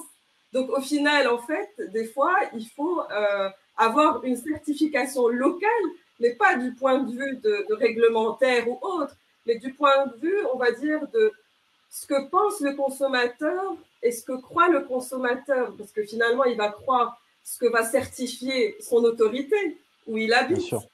Et donc, du coup, des fois, il faut avoir justement une certification spécifique pour entrer dans certains marchés. Et ça, c'est important de le souligner aussi. Merci. Je voulais juste ajouter un petit truc, peut-être juste là-dessus. J'ai un commentaire ici d'Abdel Jalil qui parle de médicaments d'origine non halal. Ce qu'on sait très peu aussi, notamment dans le domaine de la pharmaceutique, c'est que la grande majorité des médicaments qui contiennent de la gélatine, c'est souvent de la gélatine animale non halal. Juste d'un point de vue, il y a deux facteurs ici qu'on peut prendre en compte sur le moyen terme. Sur le moyen terme, on va avoir des pays musulmans qui vont de plus en plus, la Malaisie d'ailleurs a commencé à mettre en place des règles là-dessus, qui vont de plus en plus dire, si vous voulez nous vendre des médicaments, il faut que si vous avez de la matière animale dans ces médicaments, on veut qu'elle soit halal. Pareil pour les vaccins. À moins qu'il n'y ait pas d'alternative disponible et équivalente, à ce moment-là, on va accepter les médicaments qui contiennent de la matière animale non halal. Donc ça, pareil, la gélatine, la production de gélatine, elle est en grande partie, il me semble, produite au Brésil. Pour un entrepreneur, pour un investisseur qui s'intéresse à un marché qui a un potentiel énorme et qui a besoin d'investir plusieurs dizaines ou centaines de millions de dollars, la gélatine, tout simplement, non seulement pour la production agroalimentaire, mais également pour la production pharmaceutique. Donc, il y a plein de secteurs comme ça qui sont pas encore exploités et qu'on pourrait bien mieux mettre en valeur avec une volonté des gouvernements, mais également de la communauté des investisseurs et des entrepreneurs. Alors, ce que je retiens, moi, dans ce qu'on disait depuis tout à l'heure, donc je reviens juste à à l'action publique, parce qu'on a eu la petite expérience de Belgique, qui était, même si elle reste modeste en termes de taille, mais elle est intéressante. On l'a vu aussi dans le secteur de la finance islamique au Luxembourg, lorsqu'il y a des conférences sur le sujet, elles sont pas organisées que par les établissements ou les acteurs privés. Il n'y a pas plus tard qu'il y a 6 mois, c'était le ministre des Finances qui a hosté un très Ouais. grand événement, en invitant la Banque islamique de développement, en invitant beaucoup d'autres autorités. Donc, il y a effectivement une volonté politique. Lorsque cette volonté politique, elle est là et elle est forte, bah, il y a des actions qui se déroulent. Donc, il y a une approche pragmatique dans certains pays. En France, Zoher, je pense que tu partageras mon point de vue là-dessus. Je pense qu'on peut encore attendre longtemps avant d'avoir une initiative publique. On va plutôt avoir que des initiatives privées. Mais Zoël, ce qui m'intéressait aussi, c'est ce que tu sais, toi, du marché turc. Qu'est-ce qu'on peut retenir aussi? Qu'est-ce qu'on peut s'inspirer du marché turc aussi? Est-ce que tu peux nous dire un mot là-dessus? Avant de te répondre, si tu permets, j'aimerais juste, parce que je voulais intervenir par rapport à ce que vous avez dit sur le marché français quand même. Moi, je trouve que c'est dommage quand même, parce que le constat, il est vraiment terrible aujourd'hui. Il y a un vrai savoir-faire en France, encore une fois, notamment dans l'agroalimentaire, puisque les industries françaises de l'agroalimentaire, elles sont réputées et connues. Il y a un vrai savoir-faire au niveau technologique, au niveau savoir-faire. Et l'État n'est pas là. Moi, je le dis, hein, je le dis régulièrement dans les émissions sur ma TV, dans la lucarne. C'est la suspicion, encore une fois, la raison en est, c'est la suspicion autour de l'islam. Il y a une vraie peur, il y a une vraie crainte. Dire que tu n'auras pas. Voilà, les Belges, ils sont pragmatiques. Nos amis anglo-saxons, ils le sont encore plus. Un problème On le de sait. branding. En France, un vrai problème de branding. Comment présenter les Oui, choses? oui, oui, mais il faut dire les oui, c'est un problème de branding. Toi, tu dis ça, mais moi, je te dis que c'est un problème. C'est-à-dire qu'aujourd'hui, quelle entité, on va lui reprocher? On va lui reprocher demain, ne serait-ce que le mot halal fait peur, le mot finance islamique, etc. L'expérience Évidemment, Quick Halal il y a quelques années, effectivement. oui, mais ça s'est fait. Oui, voilà, il y a eu plein de polémiques. Souviens-toi de la fameuse polémique autour des knackis halal. C'est-à-dire que Nestlé a fini par quoi? A fini par complètement abandonner le projet. Pas Donc plus il y a tard un qu'il y a vrai. quelques mois, excuse-moi, tu parles de ces problèmes-là. Decathlon qui lance un foulard, Exactement. un sport, On peut en etc. citer. Ouais, C'est toujours pareil. On sait qu'en France, de toute façon, d'ailleurs, quand tu discutes avec de par le monde, quand tu voyages un peu, tu rencontres des entrepreneurs ou des gens qui opèrent un peu dans le domaine de du business islamique qui sont étonnés. Ils te parlent de ça. Ils disent, mais vous avez que ça à faire en France de parler de ça et de ça. C'est vrai, c'est une vraie catastrophe. Donc, première chose, je fais ce constat-là. Deuxièmement, après, je vais répondre à ta question rapidement. Je vais essayer d'être bref. Deuxièmement, c'est aussi le consommateur musulman aujourd'hui. Malheureusement, je te parlais tout à l'heure de ces produits jambonneaux à 1 € sur les étals. Le consommateur, dès qu'il voit halal, il consomme. C'est-à-dire qu'il n'est pas voilà, il se prend pas en main, il n'est pas militant, il réfléchit pas. C'est ça aussi le problème, c'est qu'il faut que le consommateur aussi musulman, il y a un moment donné, il doit aussi apporter sa pierre à l'édifice. Voilà ce que je voulais dire là-dessus. Sur le marché français, Après, donc, effectivement, marché turc. ouais, effectivement, donc au niveau des initiatives en France, c'est malheureusement pas ça, quoi. Et c'est dommage, encore une fois, c'est vraiment dommage. Notamment, on peut parler du financement pour accompagner les entrepreneurs. J'en suis un, et c'est un vrai handicap. Dire qu'il n'y a pas aujourd'hui. Hein. Bon, là, on parle de finance islamique. Pour répondre à ta question sur l'exemple turc, bah, la Turquie, c'est comme la Malaisie, comme disait Zeynep, et d'autres pays. C'est aujourd'hui des pays qui poussent. C'est aujourd'hui des pays qui sont pragmatiques, qui ont compris l'intérêt. Ah, on l'a perdu là. La globalité. Donc, bien sûr, bah, ils sont derrière. Donc, effectivement, moi, j'ai eu la chance d'être invité à 2 reprises par ce qu'on appelle le MUSIAD. Le MUSIAD, en fait, c'est un syndicat, l'un des 2 syndicats patronaux de patrons musulmans en Turquie. Donc, il y en a un qui représente les grosses sociétés, un peu l'équivalent du CAC 40. Et puis, il y a un autre qui s'appelle le MUSIAD, qui fédère et fidélise des centaines de milliers d'entreprises de PME. Donc, ils sont très, très dynamiques. Comment? Donc, c'est l'État qui est derrière. Bah, ils ont nommé plein d'ambassadeurs, c'est-à-dire qu'ils ont créé des MUSIAD, ils ont lancé le syndicat en France, et même dans les régions, on a des têtes de pont dans les régions. Et qu'est-ce qu'ils font? Ben, ils vont aller chercher, identifier et inviter un certain nombre d'entrepreneurs qu'ils estiment avoir un potentiel important dans tous les domaines d'ailleurs, hein, dans tous les domaines, pas que dans le domaine du halal, mais le halal aussi, pour les inviter, pour venir tout simplement faire les courses chez eux. Donc ils organisent énormément d'événements annuels où ils vont prendre en charge l'ensemble des commodités pour que tu viennes visiter les salons. Donc, ça dure 2-3 jours, et puis là, tu fais tes emplettes, etc. Donc, ils le font avec la France. Mais j'ai découvert, bien évidemment, qu'ils le font avec le monde. Ils visent beaucoup l'Afrique, avec les pays du Maghreb. Ils ont toujours cette même démarche, à savoir des entités sur place. Donc, ça veut dire du personnel, donc un vrai investissement, du personnel, etc., de l'administratif sur place, qui, voilà, l'idée, c'est d'être connecté avec les entrepreneurs de manière locale. Donc, voilà, sans te parler des événements donc, dans le halal qu'ils organisent. C'est-à-dire qu'ils sont, je crois que c'est l'un des organisateurs, c'est l'un de ceux qui organisent le plus d'événements de salons dans le halal de manière annuelle, la Turquie, avec peut-être la Malaisie et d'autres pays. Ouais, il y a beaucoup d'autres initiatives aussi dont on n'a pas le temps de toutes les citer, mais il y a le World Islamic Economic Forum, il y a des initiatives aussi à Dubaï à travers le Global Islamic Economic Summit. Le GIS, là, le sommet. Tous les 2 ans, ouais. Tout à fait.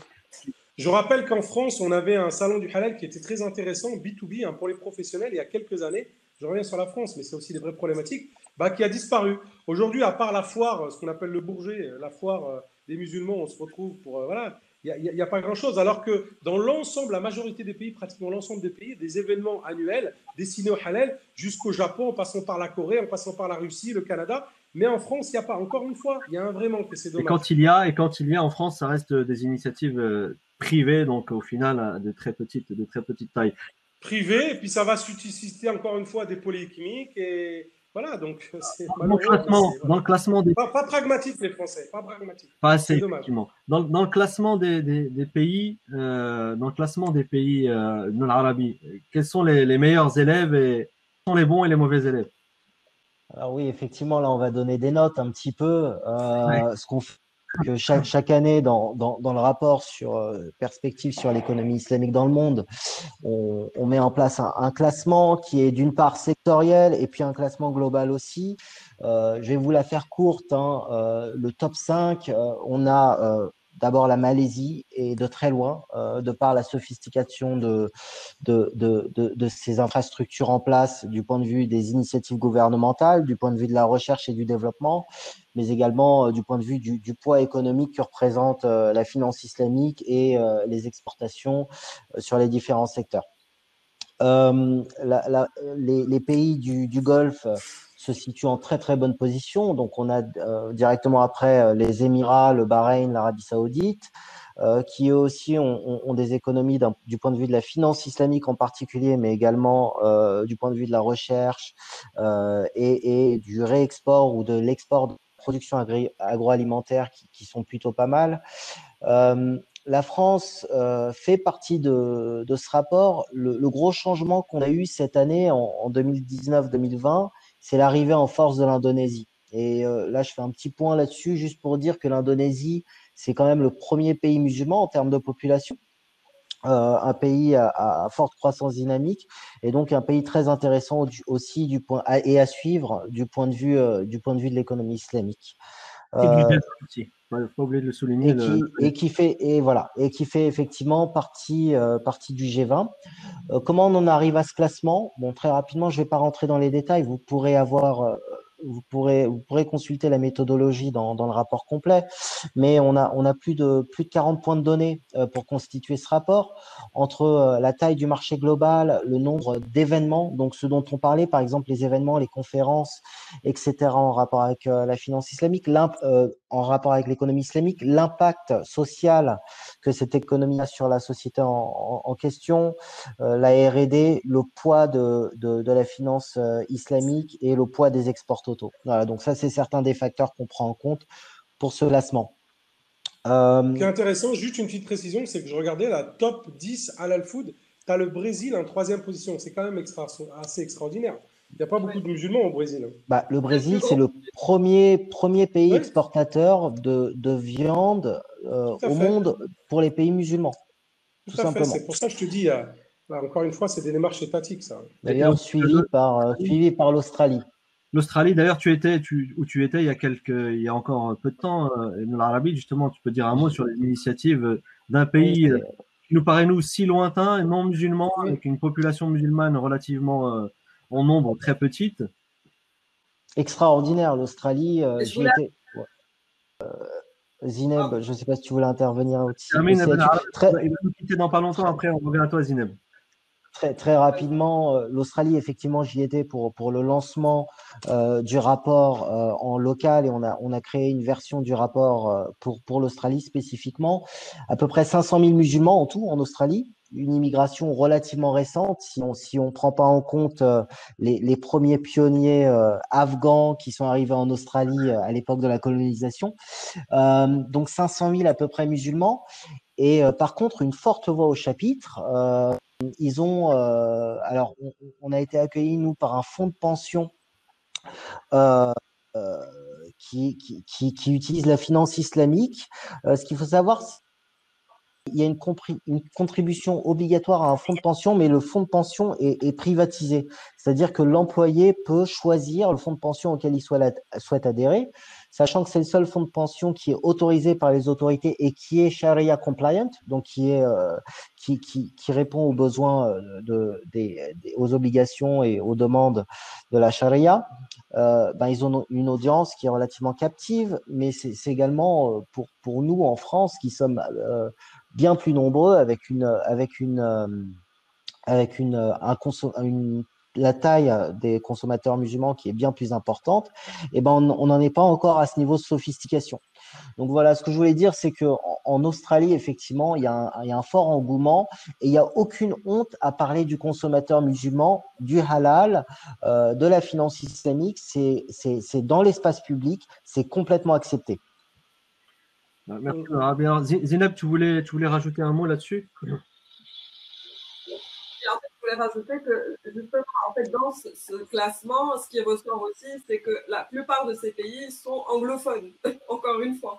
Donc, du coup, il n'y a pas vraiment de niveau francophone, si je peux dire. Donc, du coup, c'est vrai que finalement, dans le monde francophone, c'est pas. Tout à fait. Moi, je pense qu'il y a aussi un problème de langue et d'échange à propos de ce sujet. Le Brésil, ils ne sont pas anglophones.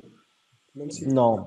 Si, je veux dire, c'est pas la langue parlée courante. Oui, mais effectivement, la langue est un frein. Mais pour ce qui concerne la France, je maintiens, c'est autre chose. C'est effectivement. Mais on est tout à fait d'accord. Et on l'a vu tout à l'heure dans les facteurs, le rôle du gouvernement et le rôle des institutions pour promouvoir ou pour du moins faciliter l'émergence de ces secteurs-là est crucial.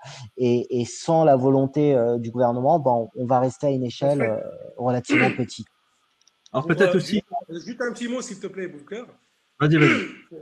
Pour terminer là-dessus aussi, c'est que la France, en fait, encore une fois, ils sont dans le business islamique. Moi, je sais que ça, tu vas le confirmer ou l'infirmer, mais toutes les banques, la BNP, le Crédit Lyonnais, etc., font de la finance islamique. Mais c'est de manière cachée. Tout à l'heure, Arabi, il rappelait à juste titre Nestlé, Danone et autres. C'est parmi les plus gros fournisseurs des pays du Moyen-Orient, etc. Mais encore une fois, on revient à la suspicion, à ce mot qui fait peur, l'islam. C'est voilà, on prend l'argent des musulmans, mais par contre, il faut le faire discrètement. Alors, autre chose d'intéressant aussi, peut-être qu'en Europe, finalement, ce serait que ça ne serait que du ressort finalement des investisseurs, des hommes d'affaires ou des femmes d'affaires. Et Zineb, tu parlais d'expérience aussi au niveau de la Commission européenne, des discussions, je dirais plutôt que des expériences. Si tu peux nous en dire un mot là-dessus. Oui, en fait, moi je pense que, voilà, par exemple, tout ce qui est écolabel, c'était vraiment, on va dire, une demande qui était venue vraiment on va dire, des entrepreneurs, des entreprises pour créer ce écolabel européen. Alors, je ne vais pas dire est-ce que c'est bien ou c'est pas bien, c'est pas mon but, mais finalement, est-ce qu'il n'y aurait pas, on pourrait pas aller dans cette forme d'initiative finalement, voilà, d'aller plus dans une réflexion finalement européenne, parce que finalement ça fait partie des marchés et des échanges qui sont à proximité. Les pays sont liés et les échanges sont plus simples. Donc c'est vrai que ça peut être aussi. Mais après, effectivement, dans les produits halal à l'exportation, c'est toujours hors Europe souvent. Mais il y a des challenges, c'est-à-dire par exemple sur le marché indonésien notamment, il y a le challenge du prix. Parce que voilà, le consommateur indonésien ne consomme pas comme le consommateur français. Donc ça c'est quelque chose à prendre en compte. Alors, avant de libérer Ibn al-Arabi, peut-être on va laisser conclure sur justement en termes d'opportunités pour les investisseurs. Quels sont les secteurs qui ressortent un peu plus, qui attirent le plus Ibn al-Arabi? Bien sûr. Alors, il nous reste 5 petites minutes avec toi et après on te libère. 5-7 minutes, allez, on va faire vite. Très rapidement, en termes d'investissement, en 2018, 1,2 milliard de dollars d'investis dans les secteurs qu'on a classifiés comme étant les secteurs de l'économie islamique. C'est une croissance de 400% d'année en année, donc c'est vraiment pas négligeable. Ceci dit, quand on regarde un petit peu le détail, on se rend compte que on a à peu près la moitié de cet investissement qui a été fait dans l'industrie halal en général, probablement plutôt dans l'industrie agroalimentaire, 42% dans la finance, très peu dans le reste, dans le divertissement, dans le lifestyle, etc. Alors qu'on a des taux de croissance énormes, mais que l'argent, l'investissement n'arrive pas forcément ou n'est pas forcément bien distribué vers ces entrepreneurs de secteurs extrêmement dynamiques et qui sont en forte croissance. L'autre chose qu'il faut remarquer, c'est que 80% de ces investissements ont été conduits par des corporates, donc des grosses entreprises, très souvent dans des opérations d'acquisition, dans des opérations qui visaient à peut-être à s'implanter dans de nouveaux marchés, à augmenter leur capacité de production ou à produire de nouveaux types de produits. Donc c'est ce qu'on constate et on constate également l'absence relative l'industrie de la finance. On a 13% private equity, donc des venture capitalistes, on en a 6% en termes d'investissement total, des angels, ce qu'on appelle les angel investors, juste 1% du total. Ce qu'on regarde néanmoins en termes de facteurs futurs et où est-ce qu'on peut trouver l'argent pour redynamiser, pour réinvestir notamment en période de post-Covid sur ces secteurs à fort potentiel et à forte croissance, c'est déjà les fonds souverains du Golfe. Il y a énormément d'argent qui sont dans les caisses des pays du Golfe et d'autres pays. 3 000 milliards, plus de 3 000 milliards de dollars. Plus de 2 000 milliards de dollars en cash. Au total, 11 000 milliards de dollars en richesse. Donc ça, ce sont les facteurs qu'on regarde un petit peu en se disant. Et puis après, il faut regarder aussi du côté de l'Europe, éventuellement, et des investisseurs européens qui seraient à même de voir l'opportunité, qui soit d'ailleurs de confession musulmane ou pas. Il s'agit de voir l'opportunité d'ouvrir de nouveaux marchés qui sont et qui seront lucratifs à l'avenir. Il y a beaucoup d'opportunités dans ces marchés. Alors, je pense que le moment est venu de prendre quelques questions de façon plus directe et d'essayer d'y répondre sur le chat. Zineb, Zouher, est-ce que vous voulez rajouter quelque chose par rapport à ce point sur les opportunités pour les investisseurs?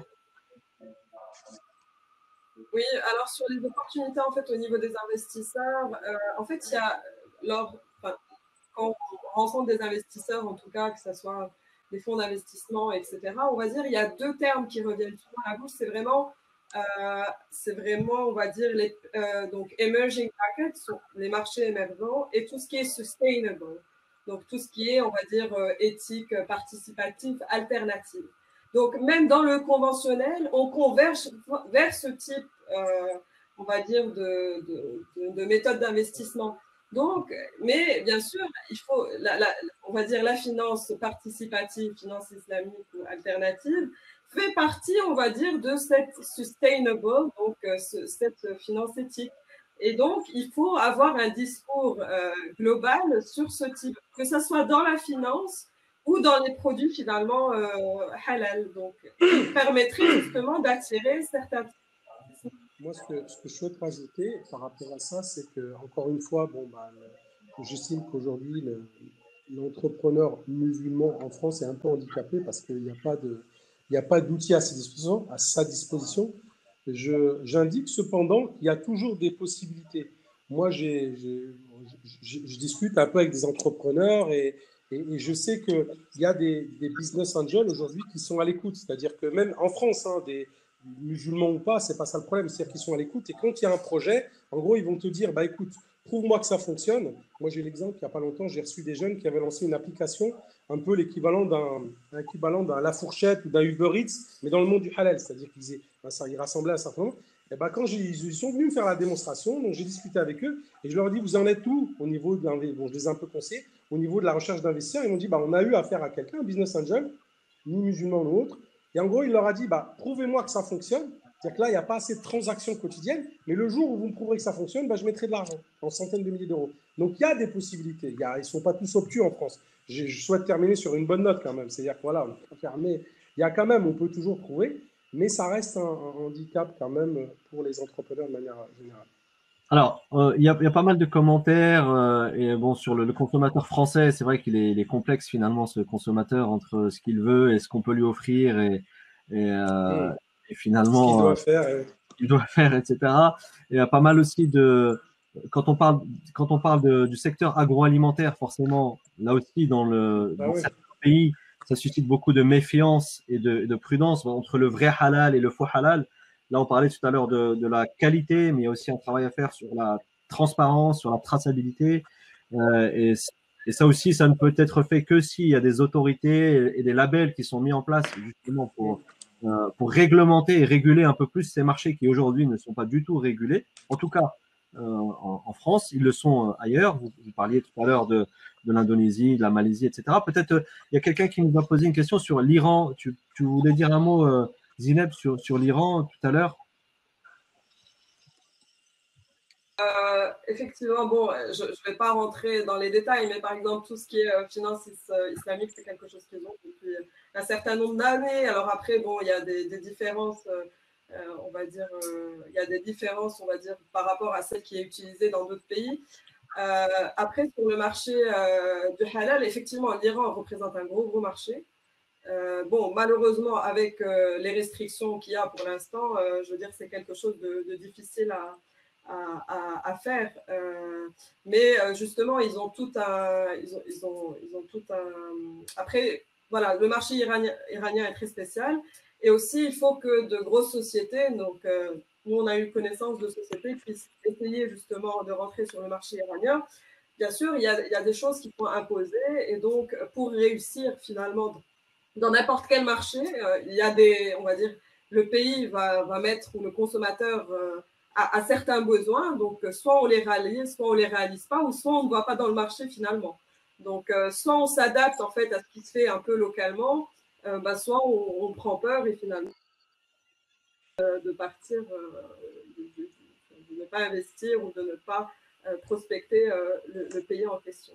Alors, il y a une question qui a été posée, effectivement, qui a plein de sens, c'est pourquoi ne pas intégrer tout ce qui est aujourd'hui développement durable, et tout ce qui est de fait conforme et en phase avec la vision islamique de la protection de l'environnement et de la société d'une façon générale et de la protection de la planète.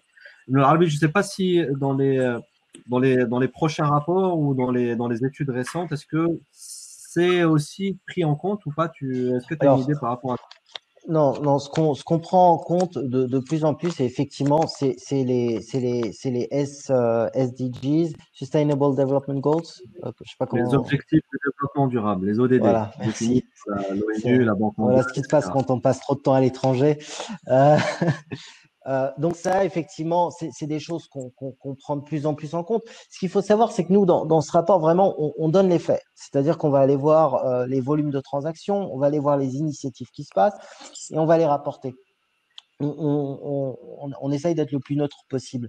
Mais effectivement, les gouvernements à travers le monde prennent de plus en plus conscience de ces choses-là. Et il faut savoir que le législatif a un impact déterminant sur la direction que vont prendre les choses, y compris pour les secteurs du halal. Donc on encourage grandement les gouvernements, qu'ils soient gouvernements de pays à majorité musulmane ou pas, à prendre les mesures nécessaires et puis à donner les signaux au marché pour prendre le pas. Intéressant, intéressant. Alors, je ne sais pas si tu peux encore rester avec nous. Je vous invite Allez, à nous 2 minutes. tous, encore 2 minutes, à nous tourner un peu plus vers la salle enfin la salle virtuelle qu'on a. Alors, je regarde, il y a beaucoup de contributions qui sont plutôt sous la forme de commentaires ou de remarques et non pas sous forme de questions. Alors, on a Salma qui nous pose la question, quels sont les moyens de financement du commerce extérieur halal adoptés par les banques islamiques? Alors oui, les banques islamiques, elles ont des solutions de financement de commerce extérieur. Il y a même une filiale qui est dédiée, une filiale de la Banque islamique de développement qui est dédiée à cela. Il y a généralement, alors pas partout, pas dans tous les pays, mais il y a en tout cas très souvent dans le catalogue des produits qui sont proposés par les ça s'articule très souvent autour de une opération qui est très connue, qui est celle de la Murabaha. Bon, voilà, on arrive à structurer de façon assez simple des produits pour répondre à ces besoins-là. Alors oui, il y en a qui nous disent dans certains pays d'Asie et du Golfe, ils ont plus une culture orientale. Pardon, les pays anglo-saxons sont plus proches de la culture dans les pays orientaux. Effectivement, l'histoire de la colonisation fait qu'ils ont peut-être moins de problèmes à faire des choses qui ne sont pas forcément dans leur référentiel naturel. Donc, effectivement, chez les Anglais, quand on parle de Islamic Finance, le mot qui résonne dans la tête des gens, c'est finance. Mais c'est vrai que chez les Français, quand vous dites finance islamique, bon, c'est le mot islam qui ressort et qui fait que les cheveux parfois s'hérissent. Donc il y a un travail effectivement, et on l'a dit et ça a été souligné aussi dans les commentaires, un travail à faire dans les espaces francophones en termes de wording, en termes de branding. Et c'est compréhensible dans certains pays musulmans. C'est vrai que le débat a été posé au Maroc, en Tunisie. Pourquoi est-ce qu'on parle de banque islamique?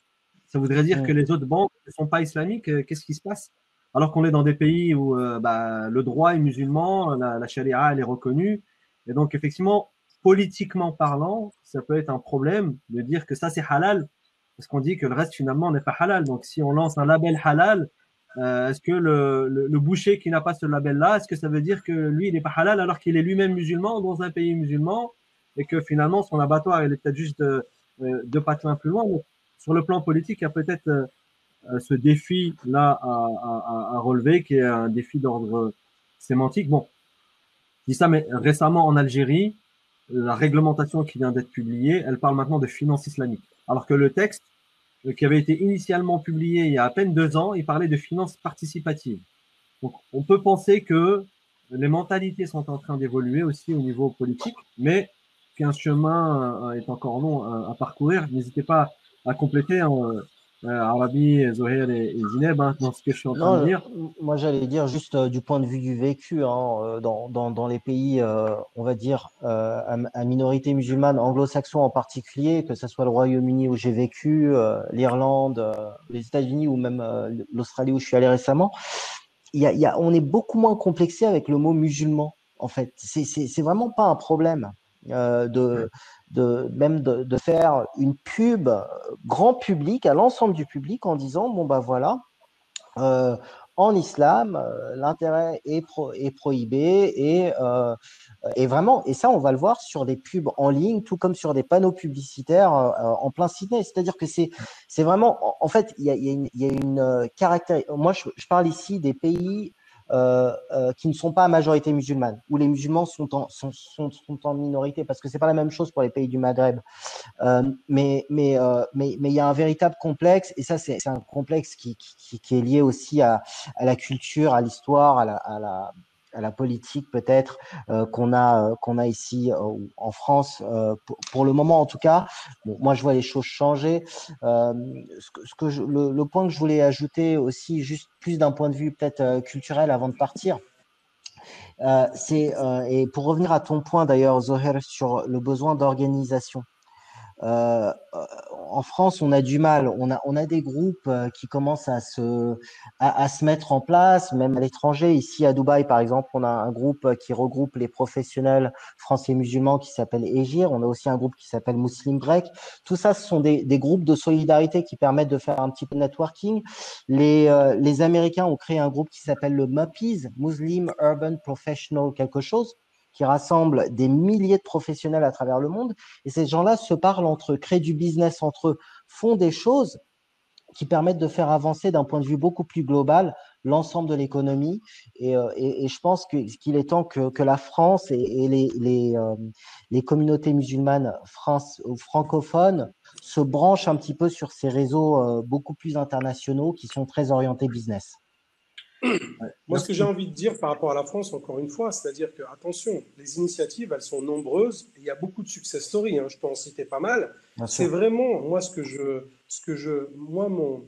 là où je mets un focus, c'est sur ce qui est dommage, c'est l'État, c'est-à-dire l'intervention de l'État. Et c'est du win-win, c'est-à-dire qu'ils en seraient que plus que gagnants. Parce qu'encore une fois, il y a un vrai savoir-faire qui est colossal. Il y a une communauté. En fait, en France, tu as tous les atouts qui sont là pour une belle success story dans le business islamique de manière pragmatique. Mais sinon, les réussites, elles sont nombreuses, hein. Moi, je rappelle, il y a encore quelques temps, dans l'agroalimentaire très souvent, mais je vous rappelle le réseau Otakos, ils sont arrivés à en quelques années, ils ont monté 250 magasins, et puis ils ont revendu d'ailleurs à une société belge aux alentours de 80 millions d'euros. À la base, c'est des jeunes qui ont le tacos halal, etc. Les Isla Délices, les Isla Mondiales, etc. Et j'en passe des meilleurs. Donc il y a beaucoup d'initiatives. Il y a dans le IT de plus en plus. Il y a pas mal de. Mais voilà, ce qui est dommage, c'est que ce savoir-faire, ben voilà, quand on sait qu'en France, notre président, il a parlé de la start-up mondiale, enfin l'État start-up, et on sait qu'il y a des milliards disponibles aujourd'hui pour les start-up. Je crois qu'à horizon 2025, il veut qu'il y ait 25 ou 27 licornes. Là, on en est à une quinzaine à peu près, etc. Donc, il y a vraiment. Mais par contre, voilà, à cause de cette suspicion, on met un peu de côté. C'est un peu dommage. C'est juste ça. C'est vraiment. C'est au niveau de l'État. Arabi, on va te libérer. On va poursuivre. Merci beaucoup. Nos auditeurs, merci à toi pour ta disponibilité. Il est presque aussi l'heure de manger à Dubaï. Donc, merci à tous. On va poursuivre nous encore 10 petites minutes avec les auditeurs Zineb et Zoé, si vous voulez bien. On libère juste l'Arabie de sorte à ce qu'il puisse se connecter. Je peux débrancher l'écran. Super. Et puis peut-être juste le mot de la fin, c'est si vous avez des questions particulières, si vous voulez vous renseigner. Déjà, si vous êtes confortable avec la langue anglaise, n'hésitez pas à consulter le site de news Salam Gateway. Je fais un petit peu de promo. www.salam.gateway.com. Voilà. Et puis, n'hésitez pas à me contacter directement. À très bientôt. Merci beaucoup à tous et bonne fête de l'Aïd. À bientôt. Allez, bon courage. Salam. Salam. Alors, Zoëb, tu répondais en partie à une question qui a été posée par Issa sur quels sont finalement les secteurs, toi aussi qui es un entrepreneur et qui rencontre beaucoup d'entrepreneurs en France, pour les investisseurs, quels seraient tu parlais du savoir-faire, bon, dans l'agroalimentaire, on a compris, mais ailleurs, notamment dans le service, etc. Moi, je dirais que cette période assez spécifique, c'est le digital de manière générale. Digital, okay. C'est-à-dire que là, évidemment, même quand tu regardes dans le secteur de l'alimentaire, aujourd'hui, les restaurateurs, ils peinent. Par contre, tu te rends compte, et encore pour discuter avec eux, parce que je suis toujours en lien, moi j'aime bien un peu savoir ce qui se passe, il y en a, ils font même plus de chiffre d'affaires qu'avant le confinement. Pourquoi? Parce qu'ils ont des petits laboratoires. En fait, ils ont transformé leur restaurant en petit laboratoire de livraison. Donc, ils sont branchés sur les plateformes Uber Eats, Deliveroo, Just Eat, etc. Et puis, ça bosse, quoi. Donc, il y a vraiment le digital, c'est là où il faut aller. Moi, je pense que ça, c'est la première chose. Après, l'alimentaire, bien évidemment, qu'il y a plein encore de choses à inventer, à créer, mais se diriger vers les choses de qualité. On le voit de manière générale sur l'agroalimentaire dit traditionnel. Ils vont de plus en plus vers du healthy. Moi, je sais qu'il y a pas mal de franchises aujourd'hui qui cartonnent sur la place de Paris, mais qui vendent des petites soupes, des petites salades, etc. Il faut qu'aussi dans le halal, on aille vers ça, ce que disait Zainab, c'est-à-dire vers plus de qualité. Malheureusement, on n'y est pas. Hein. Moi, je rappelle toujours mon exemple, mais on n'y est pas du tout. On est loin même. Moi, je trouve que vraiment, ce qu'il faut souligner aussi, en tout cas, on a certains clients belges, ils essayent vraiment d'innover sur le marché. Donc, du coup, il faut vraiment encourager des entrepreneurs et des entrepreneuses. Et je pense que le futur, en fait, de cette industrie en Europe, c'est de les encourager et d'essayer. C'est avec eux, en fait, que ça va évoluer, quoi. S'il y avait pas ce type de profil, je ne pense pas que cette industrie-là continuerait en tout cas sur le marché européen. Il y a aussi, pour terminer là-dessus, moi je dis souvent à des jeunes qui veulent créer des entreprises, parce que voilà, je leur dis, le tourisme, ce qu'on appelle le tourisme islamique, mais faut accompagner. Aujourd'hui, moi je suis marié, j'ai des enfants, je me rappelle mon parcours. Si j'ai quelqu'un qui me reçoit, qui me dit j'ai été dans tel restaurant, etc. Là, c'est là, tu peux visiter une petite mosquée en Malaisie, etc. Ben, je vais, voilà. Ça m'intéresse. Donc, il y a tous ces produits-là à inventer. On n'a pas ce type de produit. Après, tout ce qui est. Bon, là, c'est particulier. Encore une fois, il faut attendre le déconfinement et après cette période spécifique. Tout ce qui participe du vestimentaire, la mode fashion. Là, je rappelle qu'aujourd'hui, il y a énormément d'acteurs internationaux qui arrivent en France, pour ne pas les citer, comme Modanissa, qui arrive, etc. Donc, c'est le digital avec le vestimentaire. Non, les opportunités, elles sont diverses et variées, elles sont nombreuses, mais encore une fois, la problématique qu'on va avoir en France, et ça, c'est du vécu, je discute avec les entrepreneurs, c'est quand on lance un business, on se développe en fonds propres. Souvent, je discute avec des restaurateurs. Un entrepreneur, tu écoutes à la radio, souvent il va te dire, bah moi voilà, j'ai fait un business plan, j'ai un concept, il sait que son concept va marcher, on va monter 2-3 restaurants par exemple, il sait que ça va marcher, derrière il va te dire son business plan, bah, cette année je vais en développer 50, l'année prochaine ça va être 100, etc. Mais pourquoi? Parce qu'il a un financement qui est avec lui, il a du financier, il a un soutien financier, il a de l'investissement. Alors qu'un entrepreneur musulman, qui a des préceptes religieux, la finance islamique ne lui propose pas, les investisseurs ne lui proposent pas. Donc, en fait, il a une super idée, mais il va la développer tout doucement. C'est-à-dire que le même entrepreneur, sur 10 ans, il aura développé 2, 3, 4 établissements, mais en fonds propres. C'est ça le handicap. Ça, c'est un vrai handicap, moi, j'estime.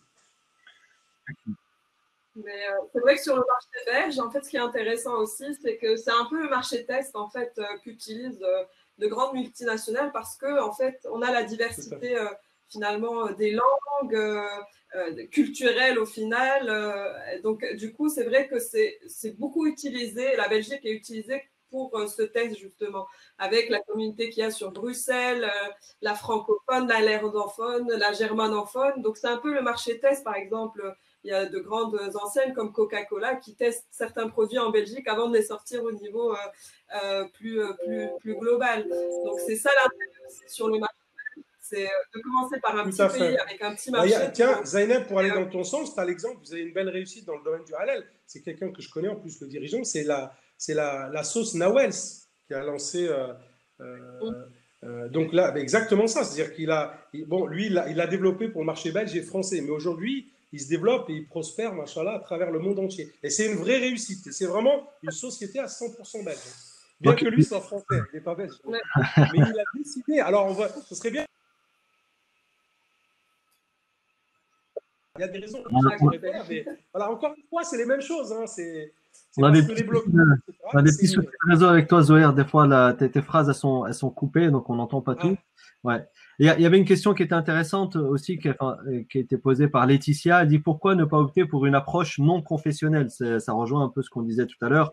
Finalement, si je fais que du halal, je parle qu'aux musulmans, mais si j'ai une approche non halal, mais tout en restant halal dans le produit, mais sans forcément le présenter en tant que tel. Alors oui, Laetitia, il y a tout un travail à faire là-dessus, on ne va pas revenir dessus, mais il y a un travail de branding, il y a un travail de pédagogie, il y a un travail finalement des deux côtés, que ce soit côté fabricant, mais aussi côté consommateur. Et puis aussi, peut-être le mot de la fin, le travail de lobbying qui disait tout à l'heure, en tout cas pour les Européens, puisqu'il n'y a pas forcément une volonté des États, en tout cas de façon harmonieuse, on a quelques initiatives étatiques publiques, mais qui restent très petites.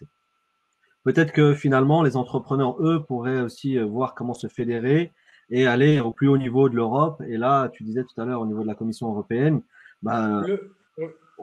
pousser, parce que comme on le disait, le potentiel est là et on est capable de réunir très facilement un tour de table de quelques grosses pépites.